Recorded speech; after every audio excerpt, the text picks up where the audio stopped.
It's on.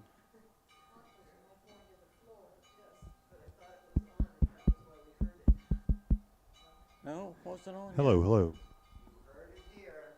Let's see. But maybe, yeah, the light is on, so it's on.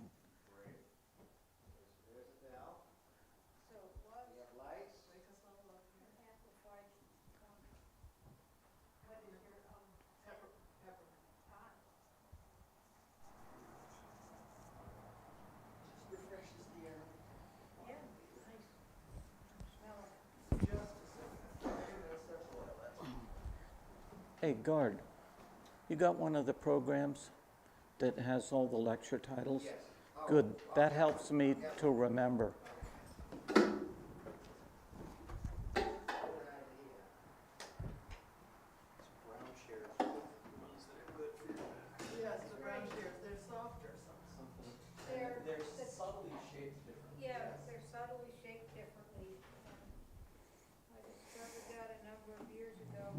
Me too, which is why I just did the.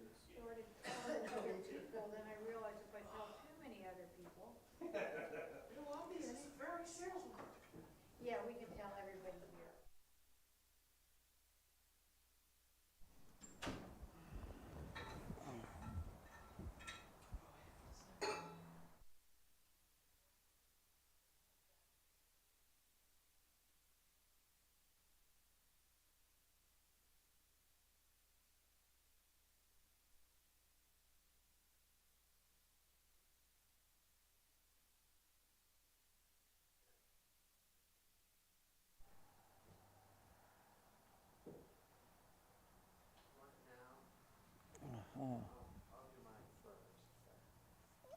Okay. Ready when you are. Thank you, Trevor. Thumbs up for either. We are here. So,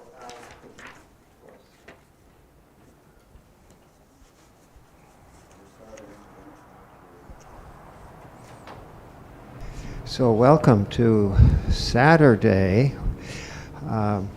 We're somewhat formal because Rudy is here as our information technology professional, and we've offered this as a live stream online.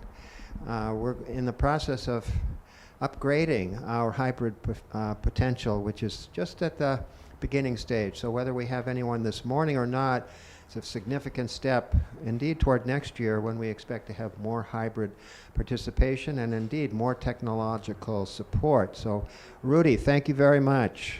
Got a thumbs up from Rudy.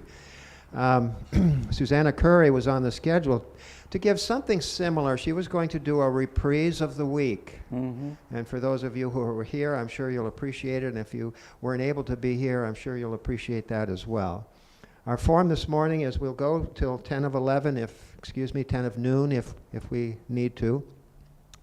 Don't let anyone here let us forget that the Word will be closed at 10 of noon to signal the close of the 2023 session of the Freiburg New Church Assembly. We open it the first day of the first week and we close it the last day of the second week. So Hugh Odhner the Reverend Hugh Odhner, who's pastor emeritus, I think, the Lord's New Church. Yes. Right? Perhaps retired. Something like that. Retired, perhaps. And a great friend of the Freiburg New Church Assembly.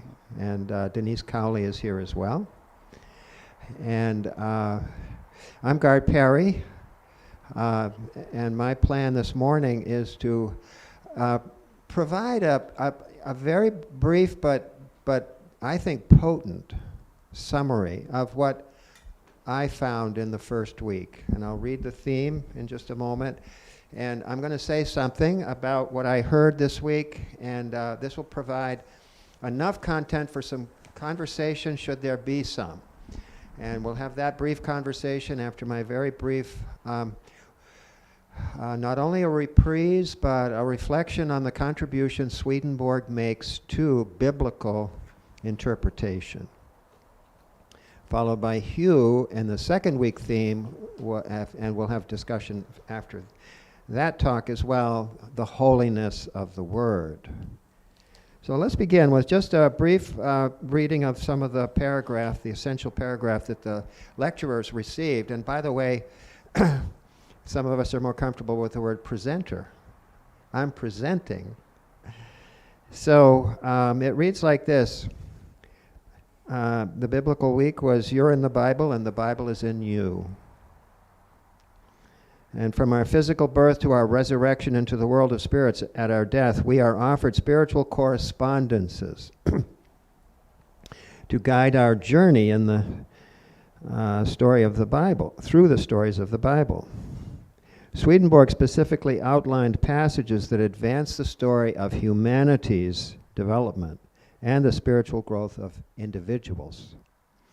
This week, our presenters will explore with us many milestones we find when we follow this story within the story, and how we find guidance in the Bible stories for our lives here and now. So I'm going to present a very brief overview of what I believe Swedenborg's contribution to biblical interpretation is. With a little luck, I'll follow that with maybe an example that I provided in my talk from Jacob's Ladder. So, what was Swedenborg's contribution to his reading of the Hebrew Scriptures and the Gospels in Greek? He learned both. He lived in an age prior to what we call biblical criticism. The 18th century of his era did not have what subsequently became form criticism, literary criticism, and archaeological discoveries, which told scholars about the nature of the composition of what we find as the modern Bible. And there's much discussion as to the literary value, the theological value, and the historical value in terms of what did or did not happen. Swedenborg knew none of this and participated in none of it. However, his contribution, in my estimation, far outweighs what anything that has been uncovered in terms of the scholarly interpretation of Scripture. Why do I say that?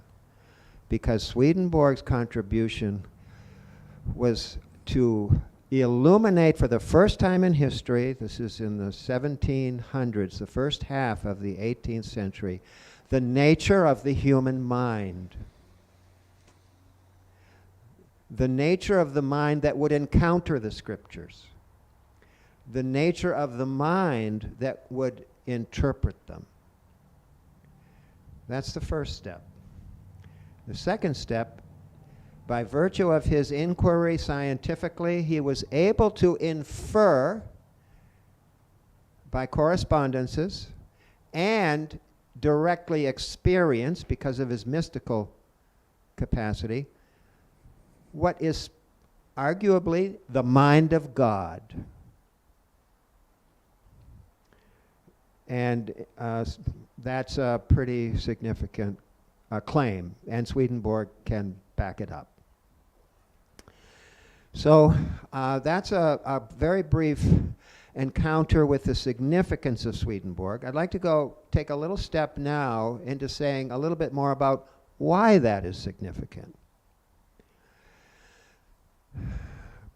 Because Swedenborg, and this is not unique to Swedenborg, claims that the purpose of the Word, which is really the Bible, as we encountered it, is to help individuals develop their inner lives, their soul, their spiritual development, that which is going to survive until eternity.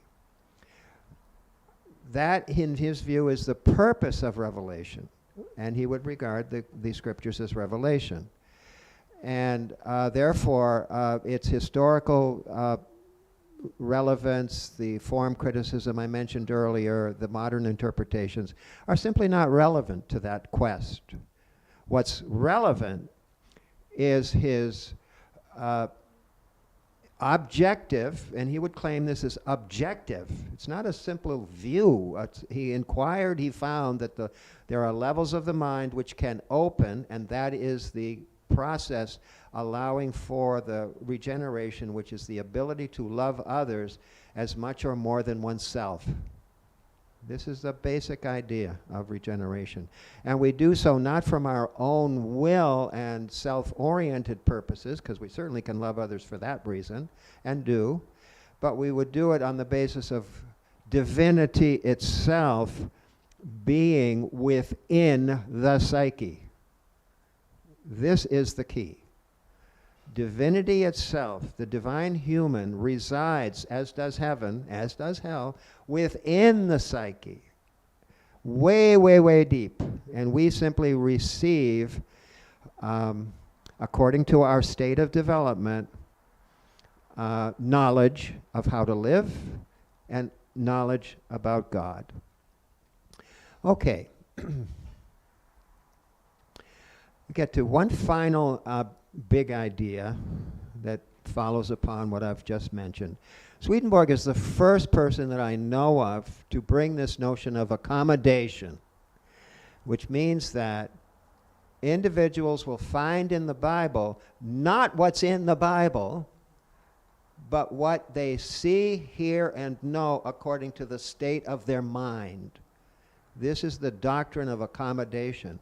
If a person is looking for a wrathful and hateful God, they will find one.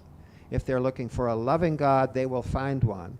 And if they're wondering, why is there two kinds? Why am I confused?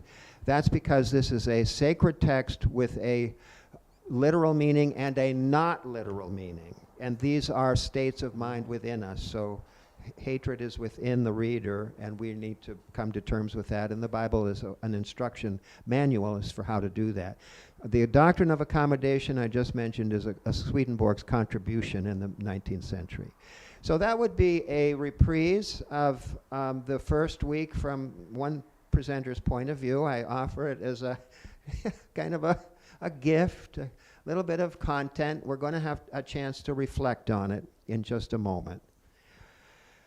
And as you're thinking of questions and back and forth a little bit in this very informal panel discussion, and before we switch to the second week of Holiness in the Word, so while you're thinking of your questions or comments in relation to what I've just said, just offer one other idea. It just simply came from the lecture I gave. So what did I do? I talked a Bible story that's so very common and lovely, Jacob's ladder, angels going up, angels going down. What does that symbolize in the life of the Lord? Because we have the inner life of the Lord symbolized in the sacred text, and we have our regeneration. And within just the 2 minutes that I will give myself to say this is an early passage in Genesis, and the entire book of Genesis is about the Lord's inner development. This is very early on. He had Jesus of Nazareth is the historical Jesus who had this experience, fully human.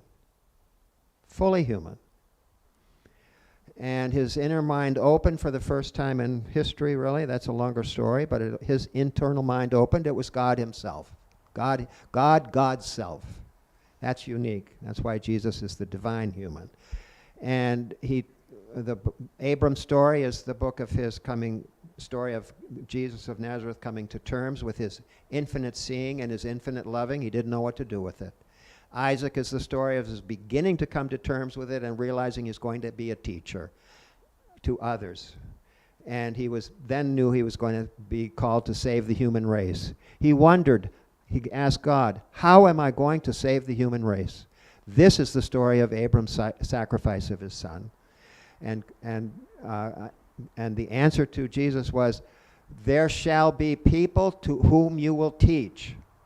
That's represented by the ram in the thicket that substituted for the sacrifice of Isaac.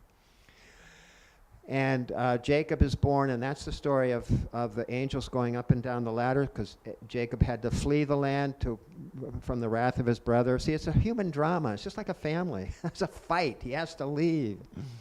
It's great.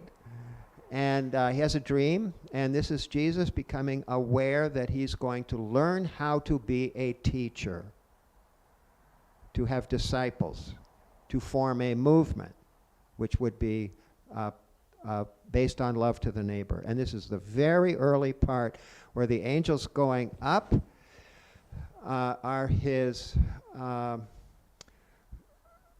willingness to relate to others directly and then bring their questions and his answers. He's now in a dialogue. He's becoming a teacher. And he brings their questions and his response up to God. That's the angel going up. He receives, this is of course inmost, I say up to God, actually interiorly, within his own psyche, to God, contemplates, what have I just heard? What do I say? He receives an answer. That's the angel coming back down. So I think that stayed within 2 minutes almost, and I've been less than 12 minutes in this entire talk. So we have a few minutes for some back and forth. I'll take hands, or just shout out your answers or your questions or your comments. Well, I see a sea of people. This is a throng. We're in a stadium. Has anybody heard my imitation of 100,000 people screaming? You ready? Okay, they liked it. So, Randall. So, this is going to sound ignorant, but That's what we're here for. So you're saying that the first books of the Bible in the Old Testament are written by Jesus or come from Jesus' mind? No. Actually, though, I think with integrity, you would ask your question to the mic, and I'll pass the mic. I'm confused. Okay. When you said that you were talking about the stories in Genesis and then Isaac, those stories just now, that they were Jesus dreaming and learning what his jobs were going to be? Actually, you've asked a question I did not speak to, but it's implied. You go, how did he do that? That's a great question. That is actually not spelled out. As to my knowledge, your question you've asked, and I'm going to repeat it because it's a fabulous question. And I'll start with Swedenborg's claim that the book of Genesis, with the biblical narrative of the family story, Abram, Sarah, Isaac, Rebekah, Jacob, Rachel, and Leah, all the children, all the fight, the wars, the family drama, the promises, the betrayals, have land, don't have land, famine, food. It's a great story. Swedenborg's claim is that's also the story of the inner life of Jesus. So did Jesus know that that was his inner life reflected? Did he read the scriptures and find it reflected in that way? To my knowledge, I do not find a place in the Arcana where that answer is either asked or answered. Swedenborg apparently assumes that Jesus of Nazareth is taken to be a historical figure.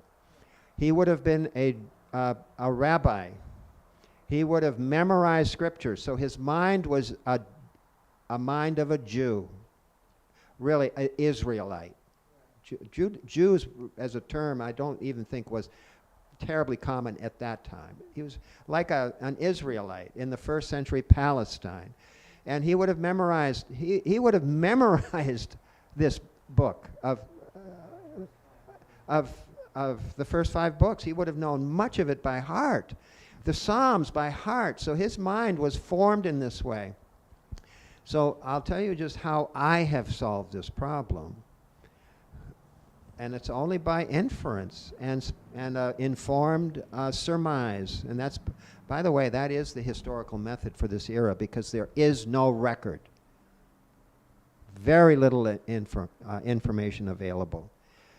So my informed surmise is that Jesus was able to contemplate and sit and observe the holiness code, the rituals of the holy days, fasting, and his mind could hold these stories in their place. And now that I'm saying that, this is in the Arcana by Swedenborg. That's what we're supposed to do. Hold the story in our mind. That's a scientifica. That's a knowledge. And held in the right way, and Jesus would have, for the right motive, and Jesus certainly would have been able to do that. That holding of that story literally opens the mind. This is the nature of sacred text. And his mind was open, and then his inner mind, his other elements of his mind, for one purpose in his case, to save the human race. That's love for the neighbor, big time. And will do the same for us. That's the issue here. That's the same for us, if we learn how to do it. And I'm on the way to aspiring to such a thing. So, Randall, you've asked a great question. I'm going to pause there, and I see a hand way in the back in the upper row. Way in the back, in the balcony, is Martha Richardson. I can barely make her out. There's so many people here. We love you all. Martha. Here, can you catch? I would not. Do you want this fine gentleman back here to have a heart attack? No. Well, I was going to try to respond to Randall, but you did a great job. But we know that God is infinite. Is that right? No. How does it go? One's infinite, one is... Eternal? Omnipresent. Omnipresent. Yes, thank you. And so the whole Bible is then, now, and forever, because it's God. So Swedenborg, to make a point of how the Bible can relate to each of us, he used Jesus' life and how it related to him to show us how we also can learn from the stories and the succession of the Bible for our own lives. It works for every one of us. It's just that, and early in the prophets, they said that Jesus was going to be born and all about him. I mean, it was then and now. And so what's happening is that Swedenborg could take Jesus' life and point out how his life evolved through the scriptures in order for us to see how our lives, how the scriptures could work to help us. Thank you. That was quite a question. We're going to monitor our time a little bit to give equal time to Hugh. So we'll take another couple questions, comments.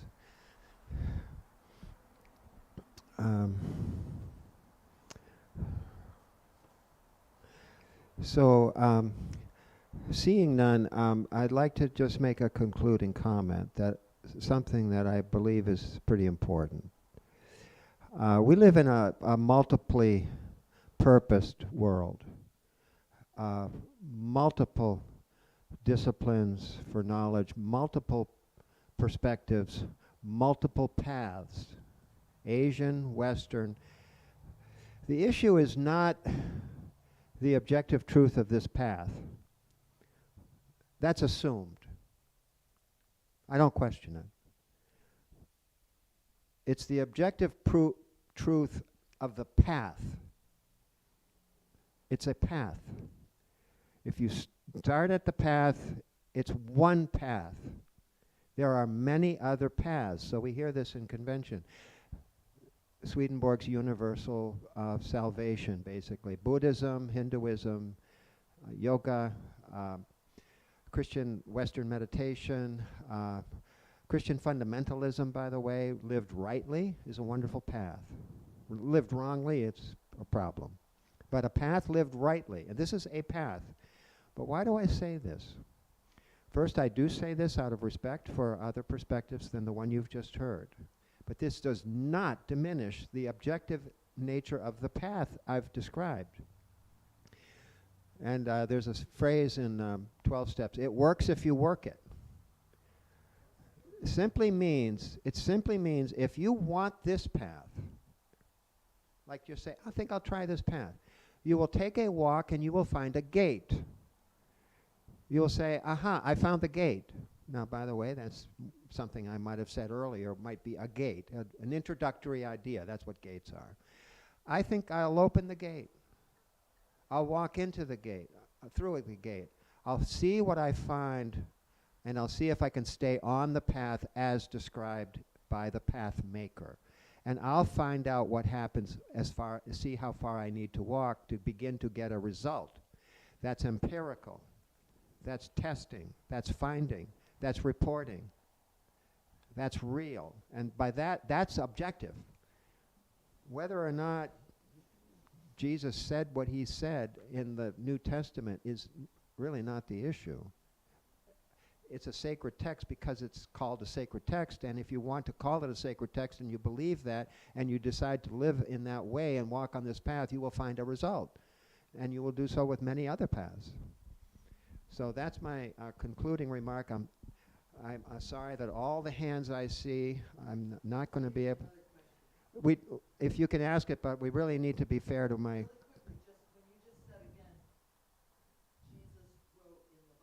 No.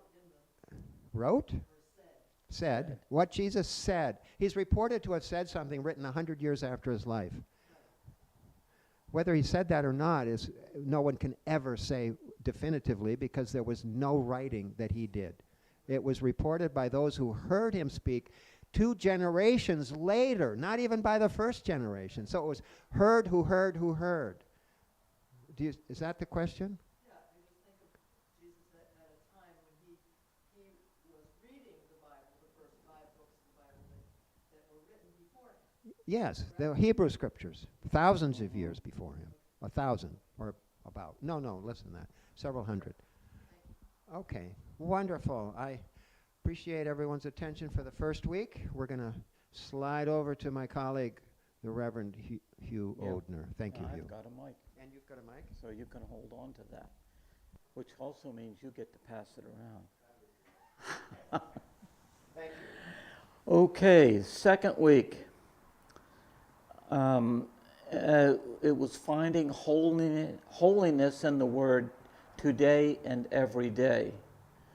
And then it talks about, and I used this when I saw the topic, it has been famously observed that the 10 Commandments are not merely prohibitions, but promises. For example, regarding the 8th commandment, you shall not bear false witness, we are offered the promise you will learn why it is good not to lie, and the truths shall set you free. And the rest of the week followed something of a theme. So at the first lecture of this week was Gard Perry, and he was talking about the literal sense of the Bible. It's an inside story. He took as his text, I would say, the doctrine concerning the sacred scripture. And really dealing with the literal sense has an inside story. I then followed that with experiencing the 3 senses in the Word, the natural, spiritual, and celestial. My, you could say, text was based upon the Apocalypse Explained, some passages on the holiness of the Word. And a focus on reading those things, the natural, spiritual, celestial, and experiencing them, which I would treat of later in the week. Tuesday was Sage Cole, the Word made flesh, allowing wisdom to grow in us. She was followed by Roz Taylor, Let the Word Read You. The interesting thing, as soon as I see this, I said, this is Roz talking about logo practice, her favorite topic. And yeah, I'm going to leave it down there on the floor. And essentially when we read the Word is reading back to ourselves, because it regards and speaks to what is in us. Wednesday was excursion day, but no lectures, but I want to bring up something. On excursion day,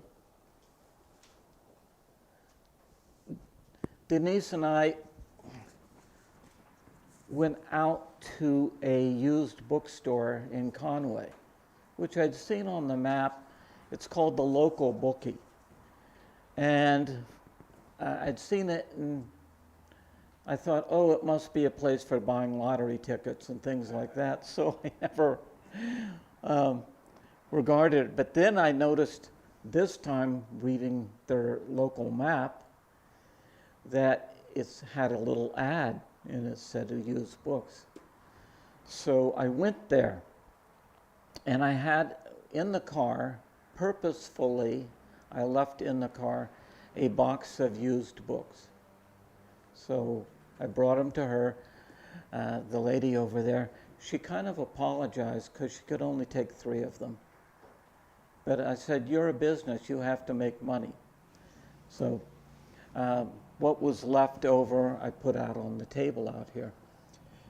But, and she gave us a credit to Denise, and I then took that credit and reinvested it in her business. And I bought this book.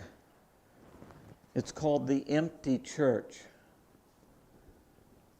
And when I turned it over, it says, this sounds strange if you think about it, praise for the empty church. It means the book, by the way. See? Yes. You know, we're talking about how the in the U.S. and Europe, and churches are shrinking. So it's interesting to read it in that context. Praise for the empty church. By the way, churches are not shrinking in Africa and South America, only in, shall we say, the civilized Western world. So, how did I just got excursion day into the lecture. Susanna on Thursday talked about how the truth can set us free. And she was speaking about John 8, and you shall know the truth, and the truth shall set you free. And then Gard followed that with a contemplative reading of the text opens the way to its holiness. And all of a sudden, Gard, I draw a blank. Oh, I subtitled it it's 19th century golden age.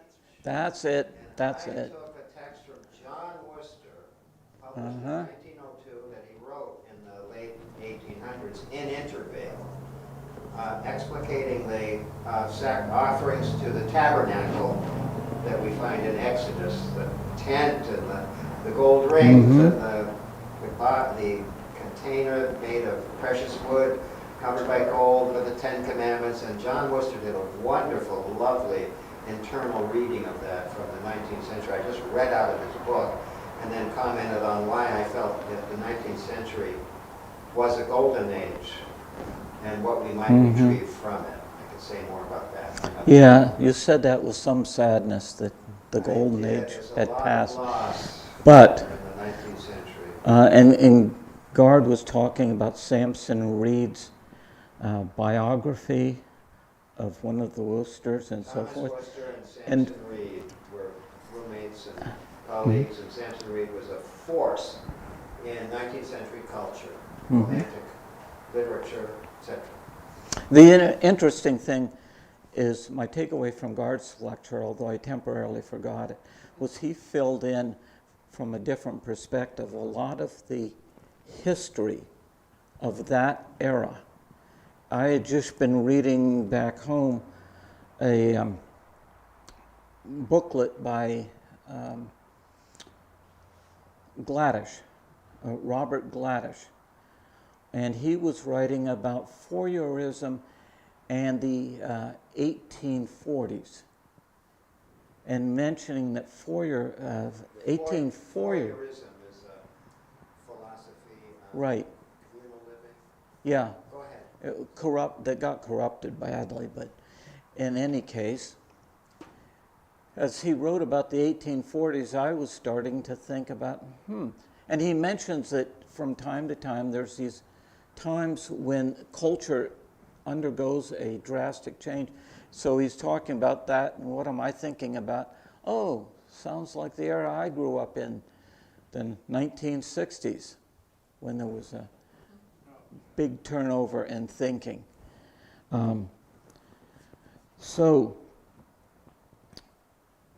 That, by the way, and I do have some books by Samson Reed and the Worcesters, which motivated me. I said, I've got to go look in these things more. Then, let's see,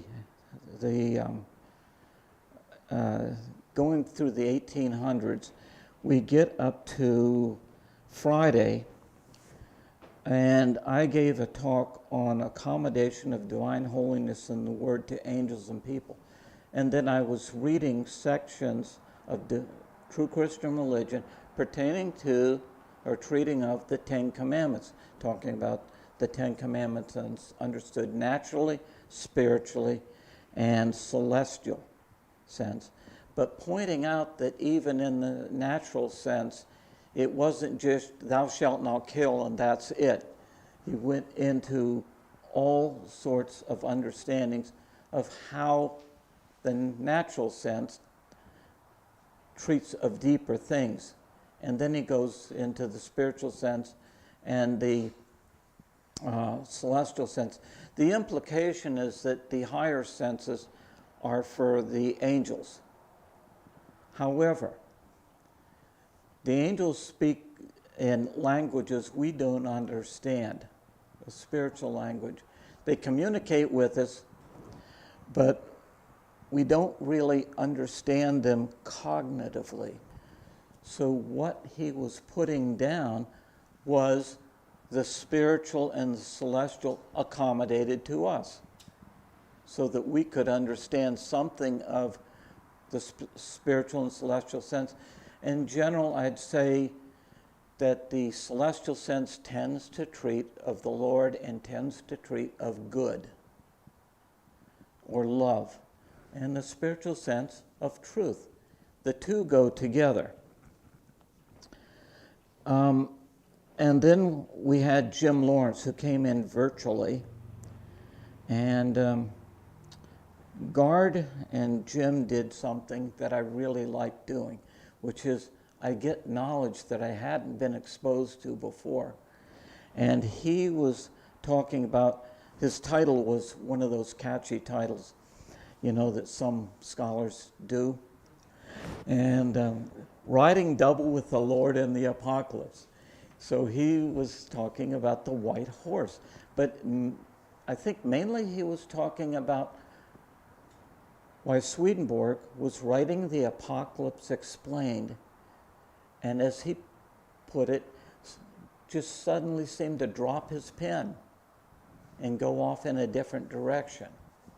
And how there are different explanations for why that was done, but nobody really knows for sure. But I liked the scholarship.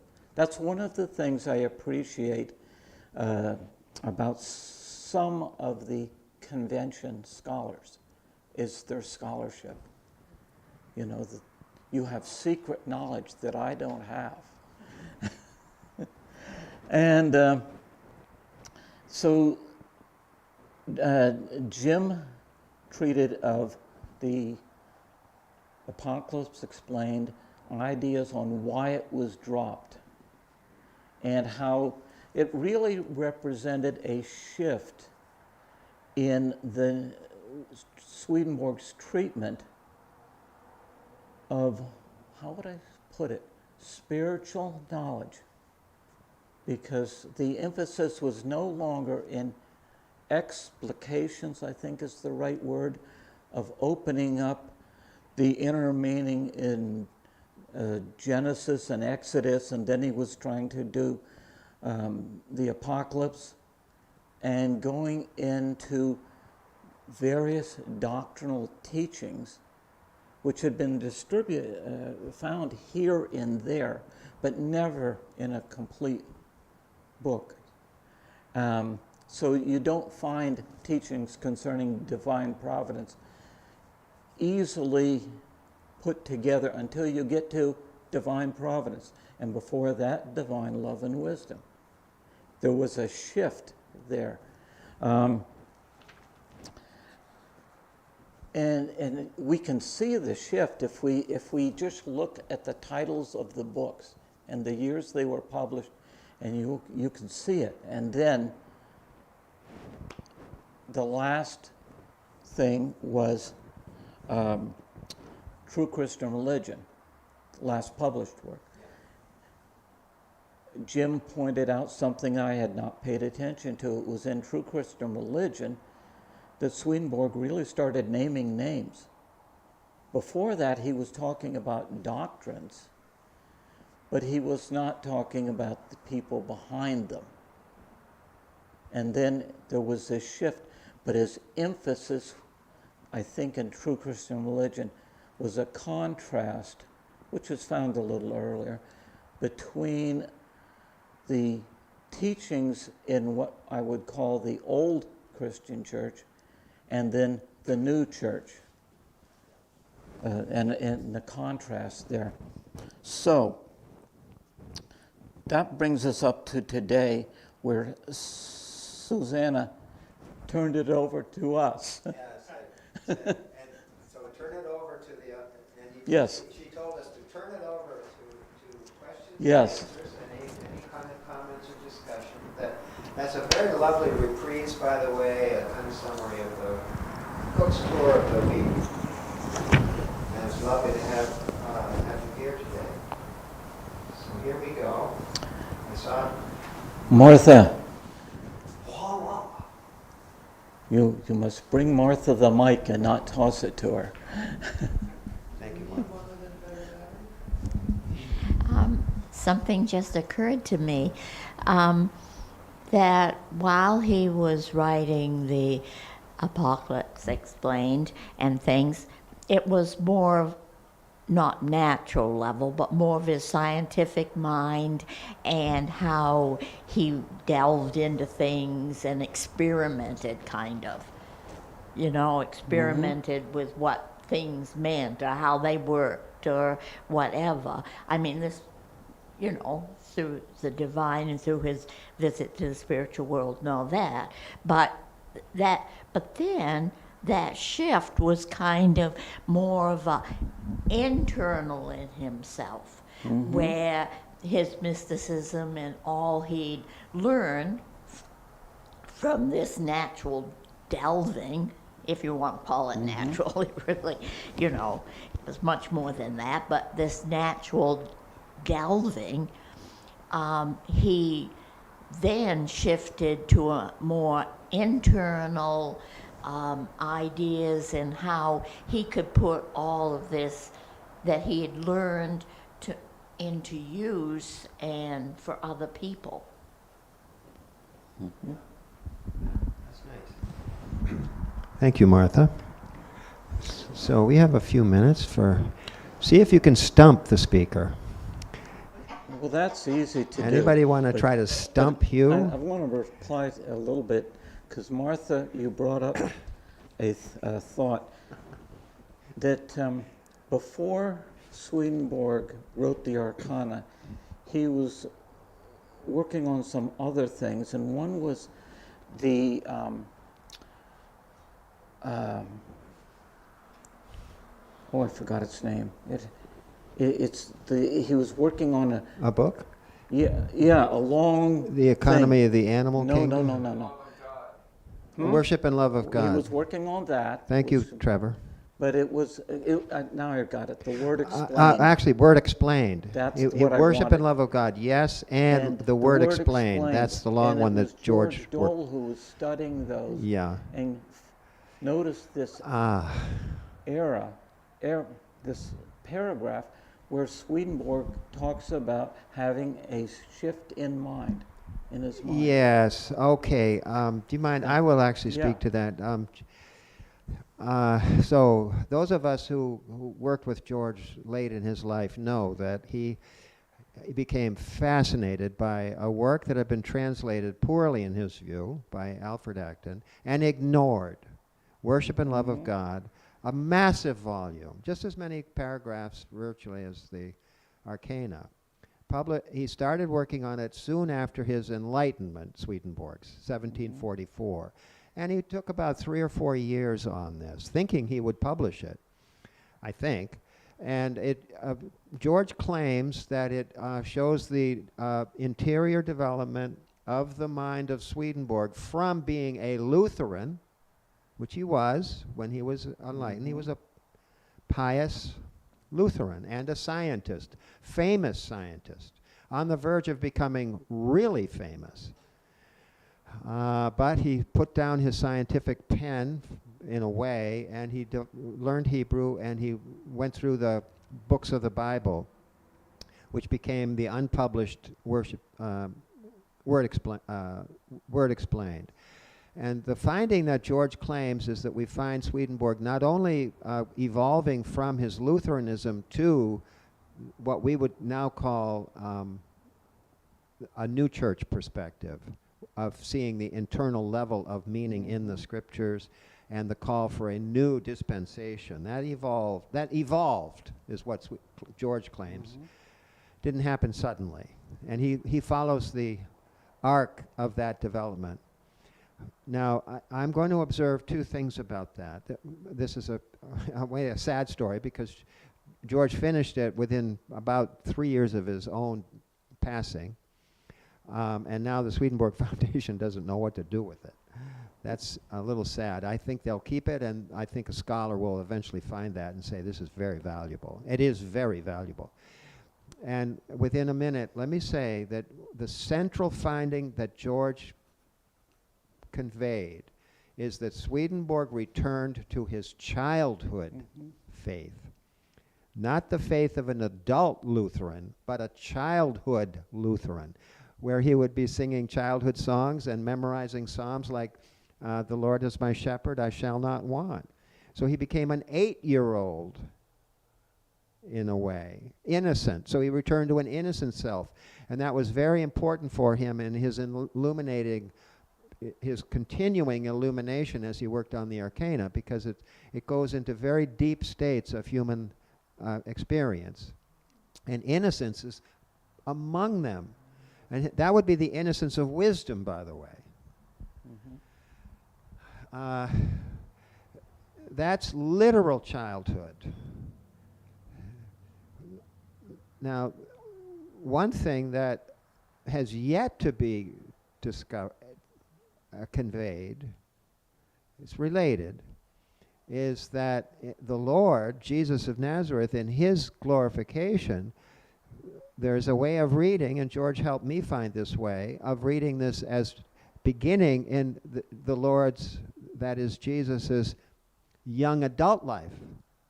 It's generally read as his literal infancy is when it begins, and one can read it that way. That is the way it's conveyed.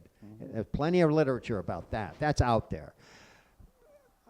I was able to find with George's mentorship that there's a way of reading the glorification that begins as the birth of the Lord's inner man, the inmost of his being.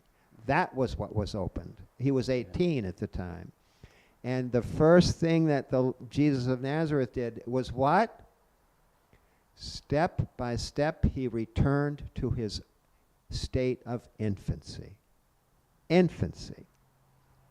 As an adult, outside, still 18, still able to manage his own affairs as a young rabbi. Internally, he was like a little tiny baby. innocent, full of love, oceanic love for the whole human race. And by the way, this is how some people would describe a modern mystic like the Dalai Lama. Just like a baby. If you meet him, you start crying because he's just so innocent. So I'm standing up. It is 10 of. Yeah. I do want to observe the time, so we're going to have to be rather clever about this because we are online. We're not going to end right this second, but I am saying that the last thing we're going to do is close the word in a public way. All right? And it is now 10 of. But let me finish. So Let me say a few comments. you have the last Yes. word, the last word. A number of years ago, Denise and I and a few others were very privileged to go visit George in Bath. And the other people I was with, they went over to take a look at the Bath church, whereas I got the chance to sit down and talk to George. Some of the things that I learned from him, he was working on the Apocalypse Explained. He talked about the necessity of Swedenborg's needing to return to the simple Lutheran faith of his youth in order that he could then progress further. Now, the other thing is, Gard was talking about the progress of the states of the Lord. And years ago, Gard came to Bernathen, and we had a talk about essentially when did the Lord realize that he was the Lord? And I think we settled that it was around the age of, I think, 11 or so, and that he realized who he was and also his mission. That knowledge we now can see is in the Arcana, in the beginnings of the Arcana. And even the days of creation are states that the Lord went through. So I'm finished now. That was lovely. Thank you. So, okay, so with a big thank you to everyone who's here, to all who are involved with the running of the assembly. So we're going to offer a brief benediction and close the word. No, stay seated. Stay seated. Just make yourself comfortable. May the Lord keep your going out and your coming in from this time forth and forevermore. Amen. Amen. And we